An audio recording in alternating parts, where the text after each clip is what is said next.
Vamos falar aqui de Hornets e Pistons. Aqui é aquele cenário que eu falei pra vocês, né? São dois times que a gente poderia explorar, mas eles estão jogando um contra o outro, então já diminui bastante as nossas possibilidades. Bom, a gente tem aqui dois dos piores times da NBA, um dos piores ataques da liga e uma das piores defesas. Na verdade, os Hornets são a pior defesa da NBA e os Pistons, individualmente falando, tem alguns jogadores interessantes aqui. Então eu acredito que eles possam produzir hoje mesmo fora de casa.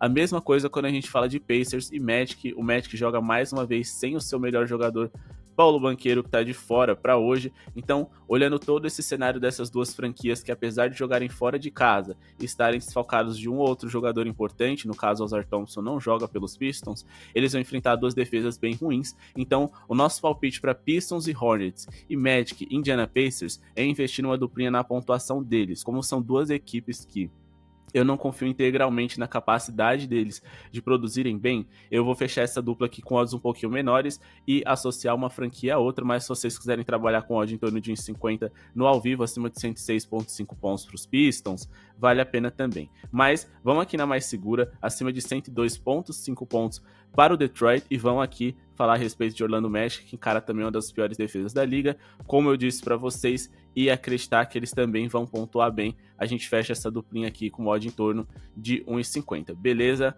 Acima de 103,5 pontos do Magic. Bom, por que que isso se justifica? A gente está falando aqui de o Indiana Pacers, que é a quinta pior defesa da NBA, e o Charlotte Hornets, que é a pior defesa da NBA por 100 postes de bola. Beleza? Com isso, a gente pode conseguir boas pontuações nos dois times que estamos a favor, apesar deles não serem espetaculares, né, ofensivamente falando. Quando a gente fala do aproveitamento em rebotes defensivos, o Indiana e o Hornets também estão entre os 10 piores da NBA. E se você não tem um bom aproveitamento para rebotes defensivos, significa que você pode ceder pontos de segunda chance para os seus rivais em rebotes ofensivos, corrigindo eles arremessos errados e conseguindo pontuar ainda melhor.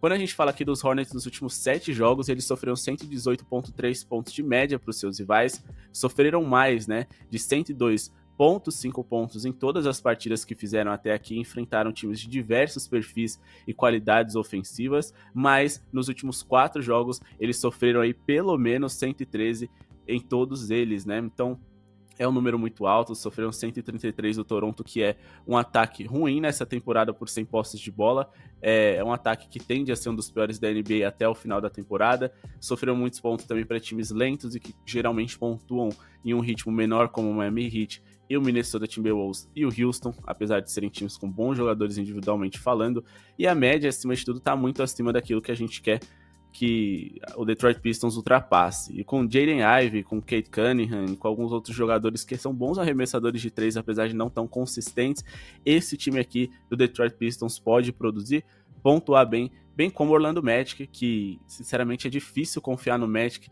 sem o seu principal jogador. De fato é um time que tem muita dificuldade de pontuar, mas o Indiana Pacers sofreu 119,8 pontos de média nos últimos 10 jogos que fizeram. É verdade que 2 desses jogos aqui foram para prorrogação, mas ainda assim eles sofreram uma média de pontos muito alta dentro dessa temporada. Então vamos fazer um recorte aqui somente com o que aconteceu dentro dessa temporada atual, ou seja, nos últimos 7 jogos, para vocês verem como de fato é um time frágil na defesa. Eles têm uma das piores defesas de mano a mano na liga, então é simples você pontuar contra o Indiana Pacers, você não precisa de nada complexo, nenhuma jogada muito bem trabalhada, e eles sofreram 121,9 pontos de média nos jogos dessa temporada, sofrendo 119 para o Orlando Magic. Acredito que vá bater essa linha aqui com tranquilidade? Não, justamente porque o Banchero faz muita falta. Ele joga na posição de power forward, que é a posição onde o Indiana Pacers é o quarto time mais vazado da NBA, e a gente sabe que ele é o único jogador com facilidade de chegar ali na marca de 20 pontos, 20 e poucos pontos, entendeu? Então por isso que ele era tão importante aqui para essa tip de hoje. Era um jogador que a gente inclusive indicou para investirem no nosso grupo VIP, bateu. A gente gosta de investir em cestinhas contra o Indiana Pacers, mas simplesmente o Magic não tem, então a gente precisa tomar bastante cuidado, e para me sentir mais seguro, eu peguei 2 linhas baixas contra defesas ruins para poder fazer essa tip.